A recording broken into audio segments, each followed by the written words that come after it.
ENTV, I am really excited to be interviewing Tammy today. This is going to be a lot of fun because Tammy is a big kid at heart. If you are someone who's a big kid at heart, you're going to enjoy this interview. Tammy, how do I pronounce your last name? It's Vallieres or Vallieres. Okay, Valiers or Valier. Okay. Well, Tammy, welcome to ENTV. And for people that do not know you yet, Tammy, what do the kids tell you they love about you? Well, they love my little hero, right? That comes out and plays with them. So I call myself the hero intelligence teacher. So I'm like I always show up at class with my inner child. So that's what's fun about me. How did you learn that? Who gave you permission to show up with your inner child? Well, it starts off being easy to do this in kindergarten. So I would say my kindergarten students, my master teachers are the ones that invited my little inner child, my hero, to come out and play. Let's go into master teachers. What makes you say that kindergartners are master teachers? Oh, I like this question. So, well, the thing is I don't know if you've heard a great study done by NASA that they wanted to test, look for geniuses in NASA. So George Land did a TED talk on this. You guys can Google it. And they basically did an aptitude test, and they realized they could go and test children as young as 4 and 5 years old. And so what they found is they tested 1,600 children. And how many of them, Amos, do you think turned out to be geniuses at the 4 and 5 level? Well, geniuses is 140 IQ or higher. That's where it starts. Creative genius. So we'll Oh, go well, creative that genius would be a very, intelligence. very, very small percentage. 5%? Well, that's what most of us would think, right? But the test came out at 98%. So they found out that children were born geniuses, creative geniuses. And then as they tested these children in this longitudinal study, at age 10, what do you think their genius was tested at? Are you telling us we're dumbing down our kids with the current school system? Because I'm going to fully support that statement if you are. I don't Right? know. So what do you think I don't know what 50% from. So they went down at age 10, they were down to 30%. And by age 15, 12%. And by age 30, we're down to 2%. So this was George Lyons. He said one of the Oh, most important work he's ever done in NASA. well, So this is why it's really important for me, and as a visionary and as a kindergarten teacher, working with these children at this age to maintain that genius, creative genius, intelligence. And what can we now do so we're not doing that through the system? So how does this happen? It happens through programming, it happens through schools, it happens through traditions where we project a lot of our own belief systems onto children. It happens through social media. So there's many culprits and pathways that take that and strip that away from kids. But the creative genius, imagine if we were able to magnify that and grow that instead of reduce it at that rate. well, then we're the wrong ones if we're teaching our kids. Because what can we teach kids? The kids are set up to teach us. So then we're running society ass backwards. Right. So we're the 2% geniuses teaching the 98% geniuses. So how I've set up and structured Kindergarten Masterclass is I say we're all master students and we're all master teachers. So I say to them, I'm learning from you and you're learning from me. And we all have different strengths. So I have the advantage, we have the advantage as adults as we have life experiences, but these kids, how are they stronger than us? So if you think about it, I really gave this a lot of thought. So what areas are they superior to us in? If you want to just give me one or two, if you can Well, think, they don't have boundaries on what they can imagine. They're just wide open. right? Yeah, so their imagination is limitless, number one. That's why we can fool and manipulate them with topics like, Santa Claus and things like that, and the Easter Bunny, because they believe, right? They just have this natural tendency to believe in fictional things, but as well as in themselves. So if you think of the Olympics, you think of kids that go into skates or skis, they're able to go into it, or walking, right? They'll walk, they'll fall how many times down and they will just get back up. So perseverance, you've got imagination, you got unconditional love, you got forgiveness. These kids, these are the skills and the values that they trump us in. Oh, by far. Like they don't worry about what their body looks like. Right. They're not like, I can't wear that shirt. They're like, that's my favorite shirt. What do you mean my Right. gut hangs out? My gut doesn't hang out. My gut's perfect. Right. They'll run around streak naked and they just don't care. It's like, you think of the Adam and Eve, right? The Garden of Eden, and they love themselves. So we've taught them prejudice. We've taught them how to self-hate, right? We've taught them all these things. And this is where children, if you look at them, they love one another, they play one another, they don't see color, they don't see weight, they don't see those things. And if they do, they just acknowledge it with a sense of curiosity, not with a judgment. They're Okay. beautiful little people. Okay. So why the hell are we running the planet? Because I'm going, why are we running the planet? I love this question. So I love a book and it's called If Children Ran the World, right? So just imagine that for a moment. If children ran the world, what would it look like, sound like, feel like, act like, think like? With guidance, with conscious educators, right? With heartfelt, really compassionate, awake educators, parents, and leaders. So that's the whole thing. It's like top down, bottom up. We've got an opportunity with these very young children that are coming into the planet at the youngest of ages, no different than the Olympics, and helping them build their genius as well as build their leadership skills and experiences into creating and reimagining a new and better world. And so why do you get into this work? So so it's interesting. It's a very good question. I was very unconscious myself. I had grown up in the school system where I struggled with learning. I was labeled learning disabled. I was almost a year younger than everybody. So those, developmentally, now that I'm aware, I realized that those were premature labels put on me that impacted my self-esteem.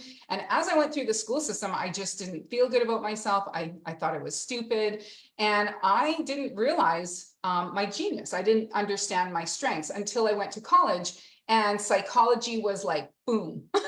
I was getting like 98% and I was like, I'm not smart. And my prof came up to me and said, could you tutor in psych? And I was like, don't you realize who you're asking here?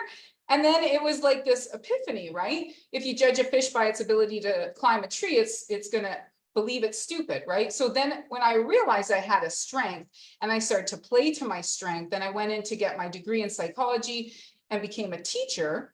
I was going through the school system in a very traditional way, speaking down at children, disciplining them in the old style and structure. But I had a partner that I would see what she was doing, and the kids loved her. And it was like this pull to teaching instead of pushing them. And I got exposure in Waldorf education. I saw these beautiful utopiary, learning environments where these children were in such beautiful head-heart harmony. And I was like, I started to transfer all this stuff and I was starting to get better skilled at it. But my big call to action, my wake-up call, was I was teaching in a grade 5-6 class. And it was Remembrance Day. And the moment of silence, I mean, we were dead silent because we were all standing there. And a dove, imagine, a dove of all birds, hit the window like it was like a gunshot going off in our classroom. And it was like, wow. And, I started to question, 111, like 11, 11, 11 at the moment of silence, dove, symbolism. And that was my wake-up call.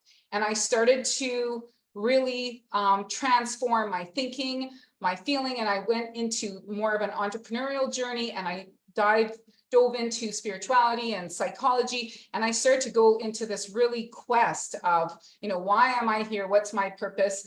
And, looking at how do I make my classroom, myself, a better place for everyone, right? And it started with me. So Wow. Okay, so your vision, your mission, practically, boots on the ground. What are you doing to accomplish this?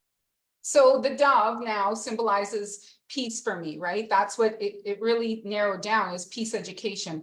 And so what's happening right now in the current situation with the world, with classrooms, there's so much bullying and chaos and just so much unhappiness because we teach core subjects, but we don't teach self-regulation. We don't teach emotional intelligence. We don't teach social intelligence. So what happens is we react to it versus respond and plan for it. So, you know, if we had to just teach math or language without a program, just on the fly, throwing it in when we need it, how well would we be able to learn, right? Our math and language. But this is what happens. To me, everything is at the foundational level is if we teach social and emotional intelligence and regulation.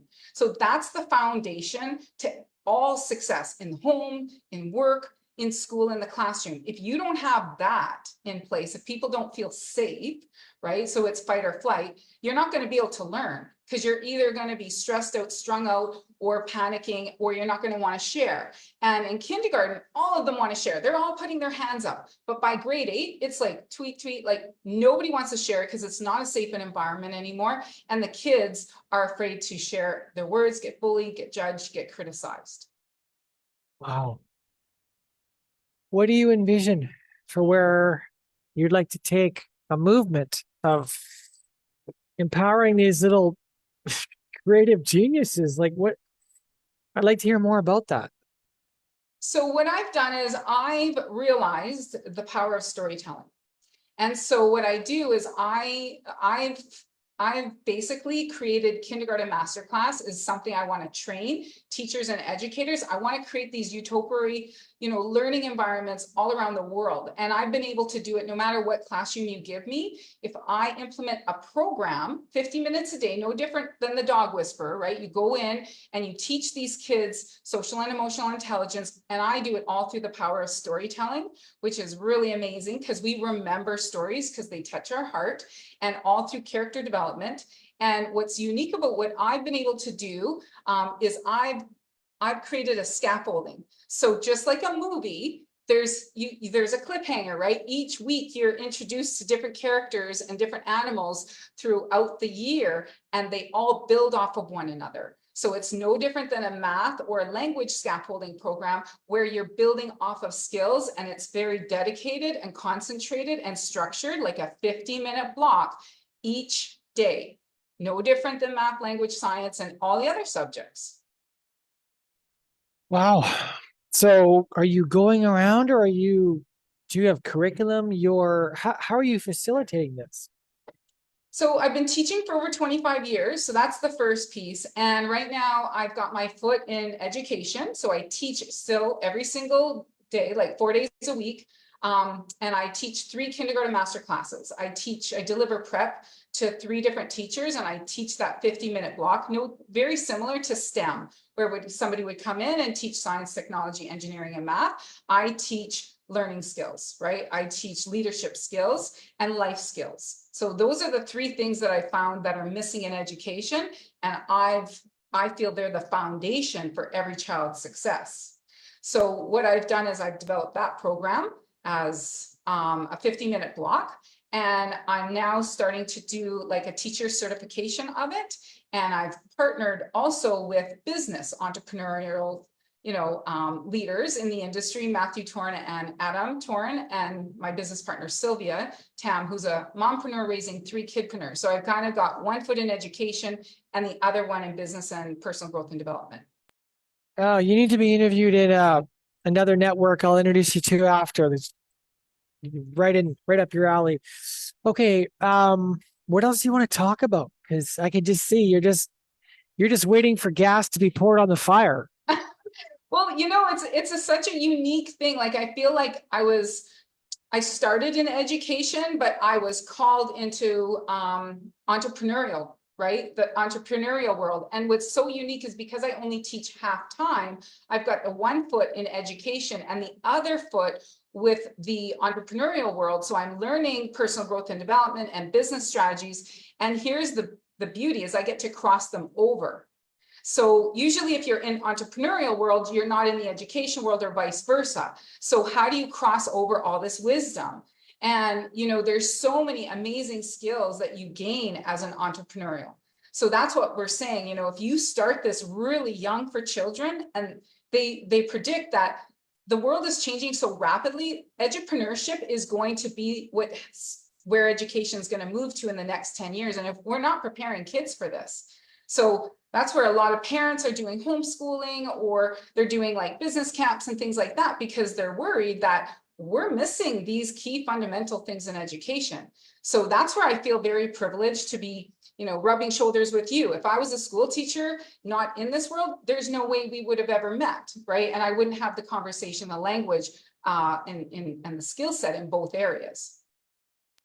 Oh, I could see you creating a whole nother movement if you wanted to with this kind of stuff, because what parent wouldn't this appeal to know their little 3-year-old's a savant if they don't screw it up?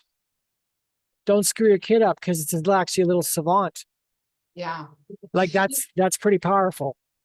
I become nostalgic too, in a way. Like I just wish I could go back and parent myself, right, in this world. It's just, I think, oh man, we learn so much, and I wish I could go back and teach myself all the things I wished I would have learned early on, because we know that prevention is way easier than correction, right? When it comes to your health, when it comes to your self-esteem, even, you develop pathways, your thinking, right, is very hard to go back and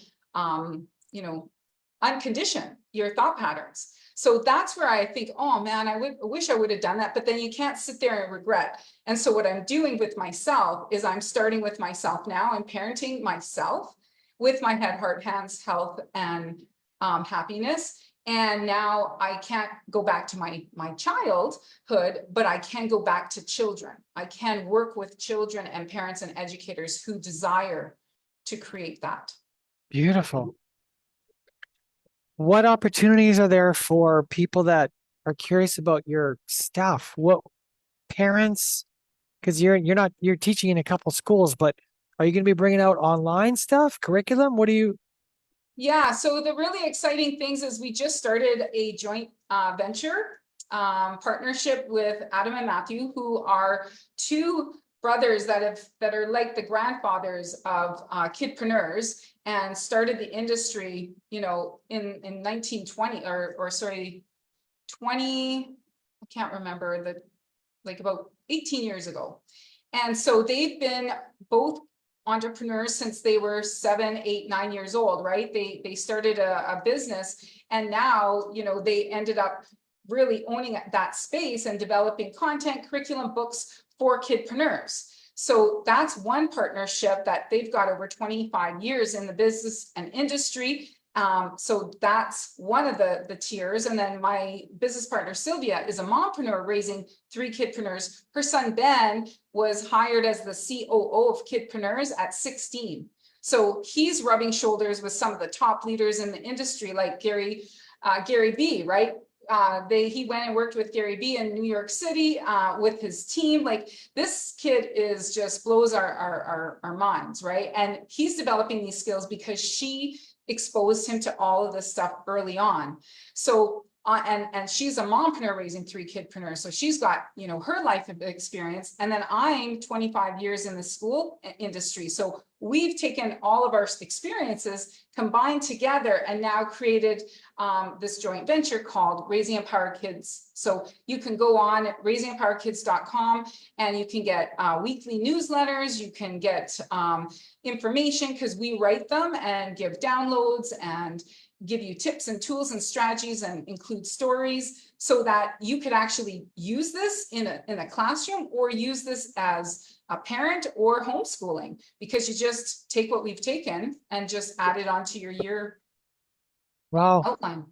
Drop any links after in the Facebook comments of your interview. People are going to want to connect with you and hear more about this. There's not a lot of people I know working with kids, at least not at kidpreneurs, that's for sure. I've actually never heard of this before. I'm sure there are, but I've never heard of it not to this level, not to this or this fashion. Okay, well, what else do you want to talk about? So what we're doing right now, which is super fun, is we're running a kid business camp. So it's called Camp Supernova. So it runs for a week at a time.